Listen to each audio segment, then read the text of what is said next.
आज हम अजंता गुफा की चित्रों के बारे में कुछ तत्वों का अवलोकन करेंगे। अजंता भित्ति चित्रों की रचना गुप्त राजवंश के शासनकाल में हुई। अजंता गुफा लगभग 850 वर्षों में बनकर तैयार हुई। अजंता के सबसे प्राचीन चित्र हमें गुफा संख्या 9 एवं गुफा संख्या 10 से प्राप्त होते हैं तथा सबसे बाद में चित्रित गुफा पहली नंबर की है। अजंता में दो प्रकार की गुफाएं मिलती हैं, पहला विहार और दूसरा चैत्य। विहार गुहा अर्थात बौद्ध भिक्षुओं का आवास गृह, चैत्य गुफा अर्थात बौद्ध भिक्षुओं की उपासना स्थल। अजंता में कुल 30 गुफाएं हैं। अजंता चित्रों का मुख्य विषय है बौद्ध धर्म। अजंता में कितनी जातक कथाएं हैं? वहाँ लगभग 547 जातक कथाएं चित्रित हैं। जातक कथाओं की भाषा पाली है। अजंता चित्रकला का माध्यम मुख्य रूप से टेम्परा, विकल्प में टेम्परा न होने पर फ्रेस्को तकनीक की गई है। अजंता के भित्ति चित्रों में खनिज रंगों का प्रयोग किया गया है और अजंता लंबाई में 600 गज तक फैला हुआ है।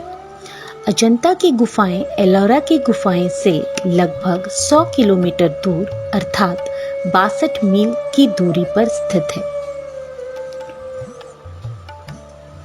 अजंता की चित्रकारी देव शैली में की गई है।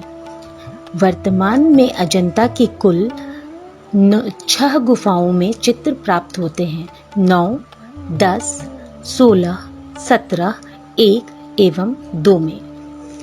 अजंता के चित्र निर्मित हैं भित्ति पर। विषय की दृष्टि से अजंता के चित्रों को हम 3 भागों में बांट सकते हैं, पहला आलंकारिक, दूसरा रूपभेदिक और तीसरा वर्णनात्मक। अजंता में कुल 5 चैत्य गुफाएं हैं, 9, 10, 19, 26 और 30 और अजंता में विहार गुहाओं की संख्या 25 है। अजंता में कितनी प्रकार की रेखा शैलियां मिलती हैं? 20 तरह की। अजंता चित्रकला रेखा प्रधान है। अजंता अपनी चरम उपलब्धि किस सब्जेक्ट पे पाती है? नारी चित्रण। अजंता के चित्रों में सीमा रेखा गेरुए रंग से बनाई जाती थी। मोटा मोटी हम देख सकते हैं, समझ सकते हैं या कह सकते हैं कि क्लासिक आर्ट है ये अजंता कला। भारत की शास्त्रीय कला किसे कहते हैं? अजंता को। और अंत में अजंता को यूनेस्को ने विश्व धरोहर घोषित किया 1983 ईस्वी में।